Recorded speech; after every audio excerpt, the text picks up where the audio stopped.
Hey there. My first time doing this. I just wanted to share with you my experiences with installing the RaceDeck 3x3 nice big walnut tile type things. We're putting it in our guest room, and we're turning our guest room into a gym area. So we need something to cover the tile floors, and I've got large plank tiles, and I just didn't want anything cracking it. So I decided to put this stuff in. So let me show you how it was delivered. Okay, so I've actually already opened the box, as you can tell, and have been taking out the pieces. As you see, that it's on a pallet. It came UPS freight, and they're all stacked very nicely and neatly. I'm almost down to the bottom of this box, but they come just really nice looking. There is, you can tell, a little bit of a seam, that little bend there. Just be careful you don't bend it too much, because it will leave kind of a little indentation in the vinyl, which I'm hoping for the few ones that I have, I can see a little ripple in with time that will dissipate. Okay, so I ordered, and it's very echoey in here, enough for about a 12-foot by 12-foot room approximately. Mine's a little smaller than that. I do have some obstacles. I've got the threshold, which I'm going to end up putting the tiles all the way up to that threshold. Now, there are end pieces. Unfortunately, I had ordered the wrong type. For me, the male pieces were what I would call female, and vice versa. So I ended up the wrong one, so I'm reorienting the room. I do have some challenges here. I have the challenge of going around the closet, and the closet has this, of course, funky little gap right there that I've got to cut around and cut into this giant tile with.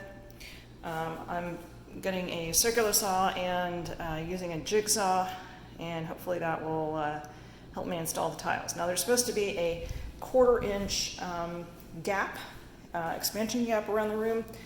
So what I'm doing is I have these little, I was thinking of originally putting in rubber flooring. I was actually wanting 1/2 inch or a 3/4 inch rubber flooring, but the lead time was just too long with everything that's going on. So what I did is I took one of the samples that I had gotten, which is a 1/4 inch thick, and I'm just taking a little straight edge and a cutter and just making like little tile spacers to put around the room, because of course on top of it no room is going to be 100% square, and so I'm just going to leave my little expansion gap there. And I think if I can find like a little vinyl transition piece or a little flexible rubber piece to put in there to kind of trim that off, I will.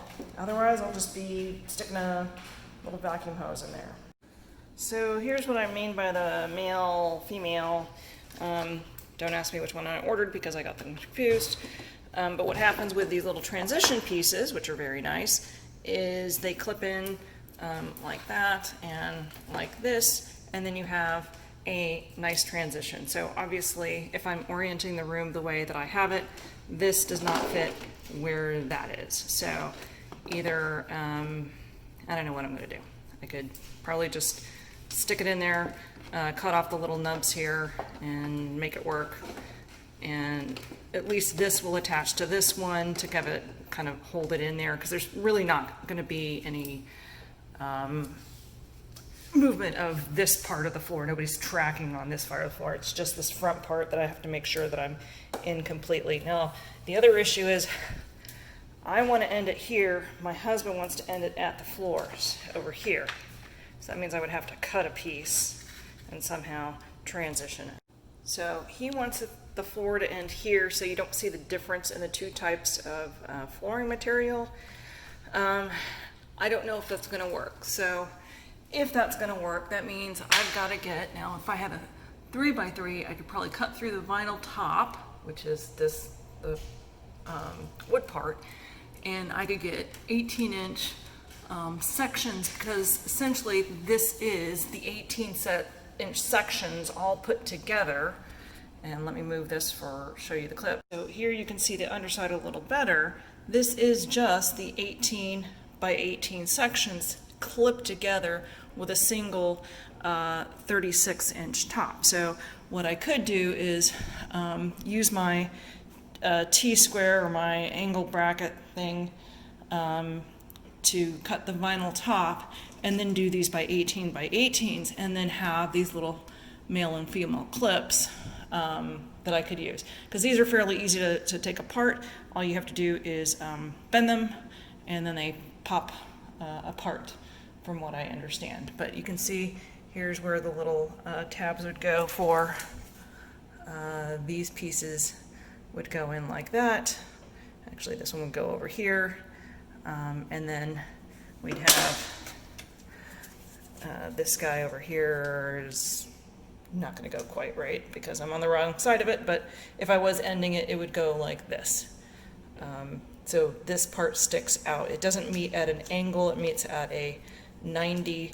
So make sure that when you are ordering these guys, you've considered the orientation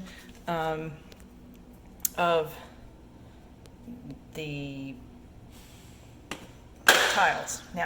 Now I ended up changing the orientation of these tiles because I just didn't want to have a cut edge that I was looking at when I came in the room. So having a cut edge here at the corner, because this is the first thing the eye sees, and then the equipment is going to be along this wall and then along under the window. So I don't mind so much that the cut edge will be there along the window. And then in the closet, of course I don't care what it looks like.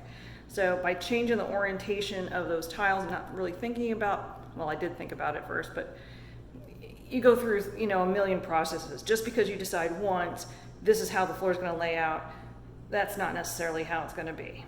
The other thing is the pattern. So if you notice, there is a pattern in these. Okay, and it's nice because it is, I don't know what the tile term for it is, but it's when they repeat the same pattern but at different steps. So what I did is I sorted out the different tiles, so at least it had the same type of pattern in it. Like this has got a little squiggly tree in it right there. So one thing that I thought about while doing some more of my little rubber pieces here as little gaps, and so now you can see I've put little those 1/4-inch spacers. This is more important, I think, in a garage where you can have expansion with, you know, extremes of heat and cold. We're inside a temperature enclosed house, but our humidity levels do rise and fall a lot here in Florida. So just for, and to kind of let the foundation breathe, because foundations still breathe. It gets moist. Keeping the gap in is why I've decided to put the nubby parts on the edge of the wall. You would think, well, why don't you start with the nice, clean corner here as the starting place for the corner of the wall? Well, the reason is the flow of the pattern. If I put that corner right there as the start of that corner, then the flow of this grain would go that way. And at the moment, I just don't really like the idea of walking into a room and having to go against the grain. That's, well, it's not in flow with this tile that's at the beginning, but also just not very feng shui, I guess. We're going to have bikes here. We're going to put a TV right there to look out while we're on our trainers. And then we've got a weight machine that's going to be going over on this side. So yeah, that's why I didn't. So now I'm going to make a choice. Do I leave these nubbies in as essentially the expansion gap? They're greater than a 1/4 inch, or do I slice them off and then leave a 1/4 inch gap? My feeling is it's extra work, and just to leave them on And then I've got at least a consistent straight edge across. I don't have to worry about leaving any gap. But it is a larger space. I don't see it when I'm walking in the room, but if I'm on top of it, I'd see it, which I don't know there would be really any reason. The bike's going to be about here. And if I put a little, you know, something or other into that gap to fill it, like a little, I don't know, vinyl transition, if I can find one. Finding cheap building materials is hard to find these days, surprisingly. Expensive and exotic, easy. Cheap and old school, not so much. But I will tell you what we decide when we do it. Okay, so it's day 2 of our installation project. I did go to Home Depot and get a couple of things which may or may not be needed, but decided, what the heck, I'll just return it later if I needed to. So what did I get? So I got some of these QEP tile spacers. They're a 1/4 inch. I thought I might need them. Ends up that I really kind of don't. The little spacers I made yesterday were perfectly fine. I did get a contour gauge. They're kind of hard to find. They're in the tile stuff. They look like this hanging, so they're kind of nondescript. But what does this guy do? Well, when you put it on an edge, and if I unlock it, one sec. Kind of hard to do this with one hand, but when you put this up to something you're cutting, it will give you the edge of what you need to cut, and you can push things around if you're going to go in that precisely. I'm not sure I'm going to be going this precisely into this. Yeah, I've got some issues from when the guys installed this tile here, but it will give me at least the edge of what I need to do if I want to do really precise and try to get this tile pieces down. So as you can see, we've got a fair amount of the floor put in. We have used a little hammer with a rubber mallet with a block to get the pieces a little closer sometimes. So you can see sometimes there's a little bit of a gap. I've realized that sometimes the vinyl is not placed 100%, if you can see in that crack. That's actually just slight, I guess, manufacturer's defect. It's off by a little bit, not horrible. That looks bigger than it is just because I'm so close to it. Overall, usually the pieces are butting up pretty darn close. So here we have another little gappage issue. It's not a big deal. I don't find it a big deal. I'm not going to be that close to the floor. From a standing point of view, it looks like that. So I think it looks pretty good so far. We've been cutting, so what do we cut with? So this is our setup for cutting. I just have a table and a table saw. Got a couple of guides, wood guides, and some clamps to hold the wood on, and I propped up this table. Yes, this is at home, do it yourself, no safety implied or warranted here. But so far all we've done is we just knocked off the little clippy things, and please wear a long sleeve cotton shirt. When these pop off, they are hot. And it's plastic, so hot plastic on your skin does not feel good. Wear safety goggles. So in my cutting, when you're cutting these things, you want to put something underneath because they do bend. So I've got a little. So when cutting these, I've got a ruler, I've got a little straight edge thing, and also because these things kind of bend, I did put a little mat, vinyl mat underneath there, so that I could have a flatter surface across. When I get a piece cut, I'll use that underneath to prop it up so I can get a very accurate edge. What I'm debating is using pencils, not so great, but the Sharpie, I'm going to see if that Sharpie comes off or not. Okay, so I did a Sharpie test and it comes off with acetone.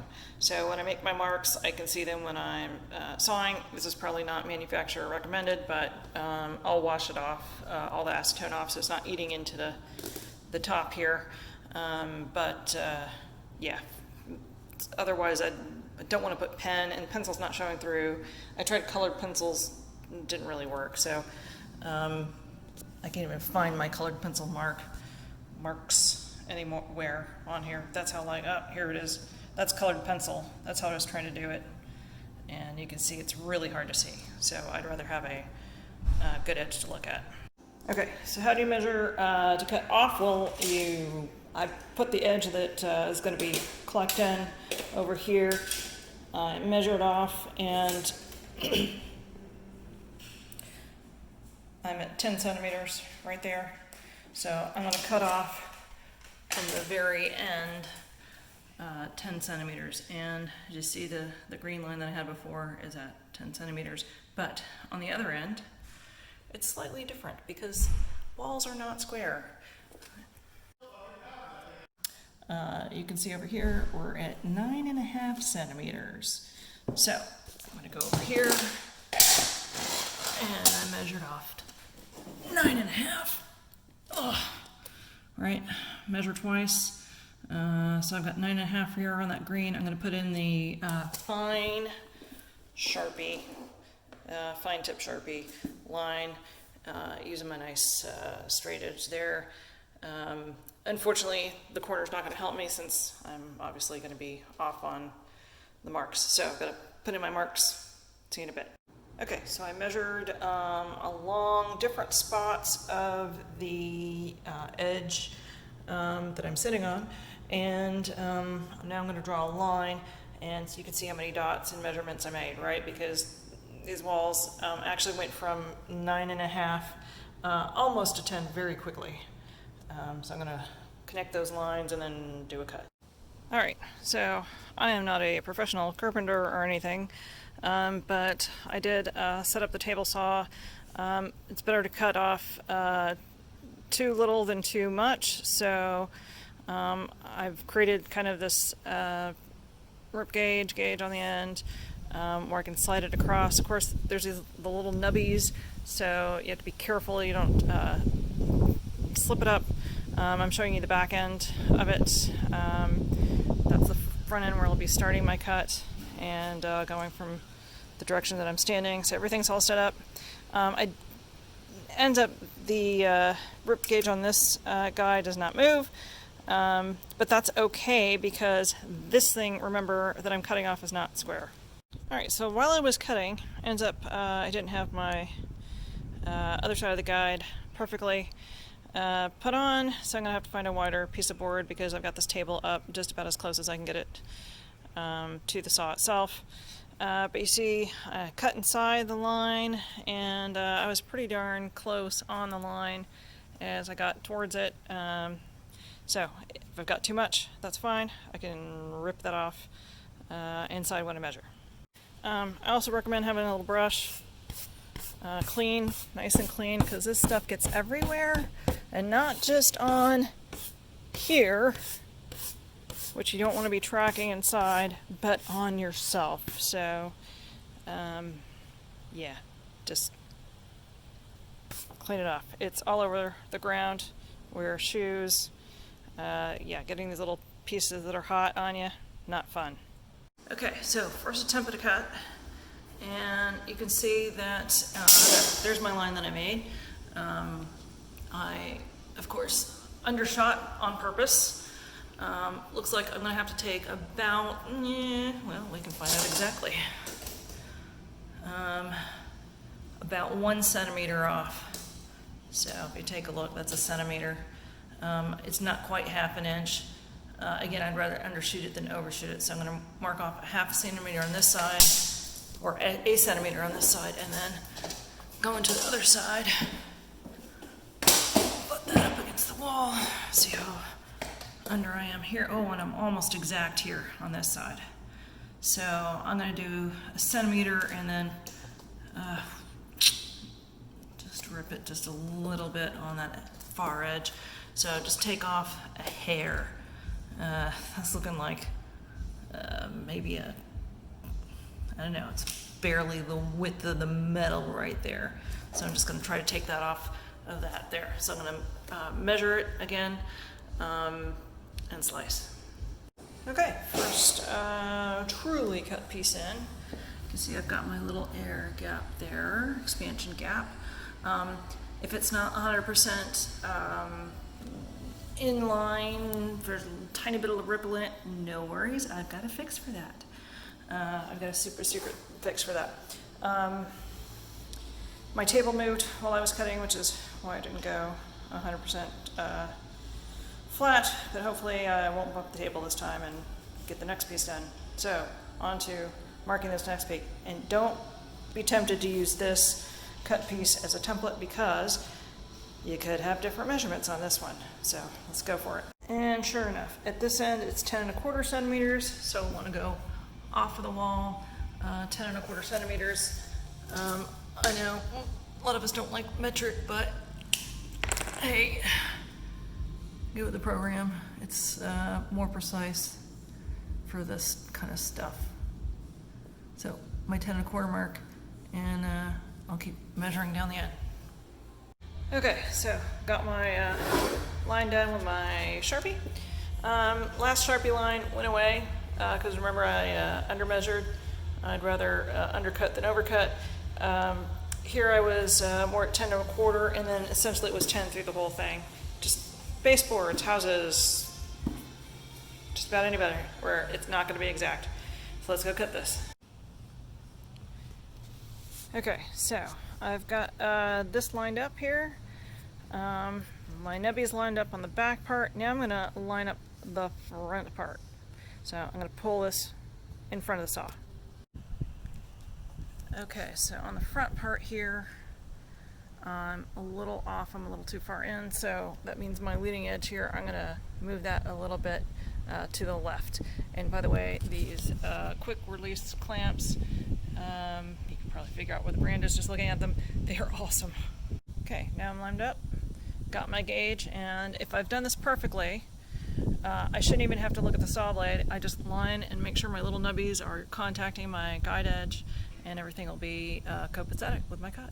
Okay, so how I mentioned, clean off your top and everything before you bring it in the house. I would not do this in the house. It's a huge mess. Us back patio, perfectly fine. It's a gorgeous day. Here about 75 degrees in Florida, which is odd. And low humidity, or lower than normal. But these little nubbies get all in the house when you start bringing these pieces in. So I would just get rid of them. I mean, look at that mess. You don't want that in your house. So I'm going to clean this thing up, and before I bring it in, pop it in. Okay, other pieces, easy to get in.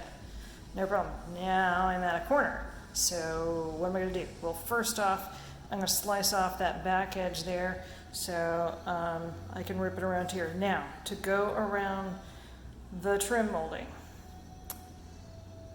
haven't decided how I'm going to deal with that yet. Well, besides the contour thing, because I got to cut a slit in this guy and essentially wrap the slit around here so it lines up evenly. So I'm going to end up cutting like a U shape out of this.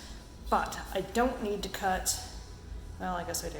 So I'm going to rip that back edge and then see where I have to do from there. Okay, so I got that other piece ripped, and now I got to figure out how to work around this corner here. So I happen to have this big roll of paper from my kid's easel, and what I'm going to do is I'm going to make a slit in here, and then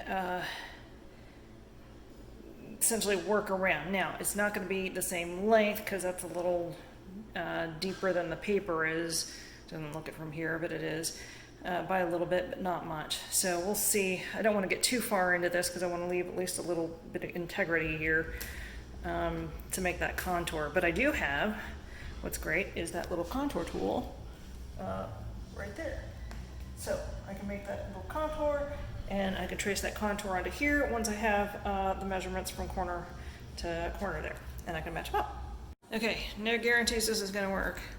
I taped down the paper to give myself some way to have a guide, and then I put my straight edge down. What I'm going to do is I'm going to move this down here and then trace out that edge, and then also where I'm going to be cutting. So You can see that I've also got a little notch right there that I need to account for. This is going to be interesting. Okay, so I pulled this back from there, traced, did a line along that edge right there. That's not going to be my cut line. I have to make sure that's just the outer line of where it hits the molding right there. I'm going to have to come a little further in for the cut line. How we'll be doing this, part circular saw and part jigsaw. Now I'm going to trace the other side. Now the other side is mainly flat, so that will be just a plain saw cut. Now I've got this funky little jiggy-madig. That's just from a defect from the guys who installed the tile. This used to be a closet door, so you see we took the closet door out, we left the little railings in, but you know, when the closet door, when they hide stuff, you know, right behind here. So I do want to kind of cover this as much as possible. I did say I have a secret method for covering up the edging for the raw edges, but so this will probably just be a straight cut because I'm going to put that little edging strip around. But I've got my other line drawn, and now I'm going to start cutting. Okay, so when I realigned my template and pulled it forward after cutting out that notch, I was off a little bit. Either, well, I squunched it a little too high, and we got to readjust that. Okay, my bad. I somehow just trying to tape there and keep this flat, and yes, I could have probably used poster board or something a little better, but I think I'm pretty darn spot on. Now I just got to adjust for this little divot right there, and I cut a little too much paper out right there, so I'm going to I just put a little piece of tape right here to just make that little divide. That little angle right there. This, I'm gonna have to just leave, I think, a little bit of a gap, and I think I'm pretty darn close. Again, measure once is not a good thing. Measure twice, 3 times, 5 times, good thing. I've also got to compensate for the distance from here to there. I might use another piece of paper for that, or just measure it. So I know exactly where on the piece my template goes, because it's just not 3 feet wide. I just don't have 3 feet wide paper that's that long. So actually a piece of poster board would probably have been perfect for this. Well, better know for next time. Okay, so I made additional measurements from edge of the tile that should have been in there this way, from where my cut edge is against the wall to where this spot should be 6 inches. A couple other, well, it should be 6 inches all along here, so that's how I knew how far back to put this. 55.5 centimeters from here all the way to here. Yes, I used inches, ended up being perfect. Okay, so now I traced out with my Sharpie. Okay, so we finished around 11:30 last night. Then spent a couple of hours cleaning up, about an hour and a half, putting stuff away, just so when we woke up this morning we wouldn't have to see it. Took a couple of Advil. It took about 7 hours because we had you know, these edge cuts around here, and then this guy, which I did the template for, it worked out really well on this side, and then I think I got a little tired, and on this side didn't work out so well, but that's okay. My super secret method, and granted this stuff is popping up a little bit right now, just I'm going to put some double-sided tape or do something to make it stick in there. This is just window seal. You get it for like less than $4 package, 17-foot package. I'm a fan of both Lowe's and Home Depot. Either one will probably carry it. I like the white. I was thinking, well, I should get it in black. I don't know why black, because but it looks like a bead of caulk when you put it in, and so I just need to finish off some of the edges. am debating between doing kind of a mitered edge in between the two pieces. Sometimes it looks good, sometimes not, but it's not like we're really going to be staring into the corners all the time. So I'll finish trying to literally finish this stuff off. It's nothing compared to the entire project, but it gives it a nice finished edge, which is awesome. Or at least finished looking. When I walk into the room, it looks finished off. So on the transition pieces, I had mentioned that my husband possibly wanted to bring the flooring up to here. The problem is, if you cut an edge, yes, you can click onto the previous piece, but underneath, you won't be able to clip in the little edge pieces like this. Right? There's nothing for these clips to go onto on a cut edge. So we just made an executive decision, decided to finish it off there. So looking behind here, it goes all the way to the edge, which is nice. It looks nice and clean. I do need to order a female corner, or I guess male corner, sorry. I don't know, what I consider male is their female and vice versa. So I just need to order two pieces to go in there, and then I'll finish that corner some sort of way that looks nice. But I would recommend not planning on doing anything the next day after doing a project like this, because boy, I'm sore, and I'm not exhausted, but I don't feel like doing much of anything else today. But I've got a gorgeous, and this is just reflection off the light, this is not defect or anything. I've got a gorgeous room that will soon be my home gym, and I'll show you what it looks like when we're finished with that. I will note that I did have one mess up, and that was in the closet. I cut a couple pieces too short. This was actually one piece. I was able to use two sides of one piece, and I cut them too short. I was trying to hurry and get the job done, and so I ended up having to redo those, and that took 3 cuts on the next try because I didn't want to screw it up again. But this last piece, I don't necessarily want to pick this up, but you see there's a little gap here.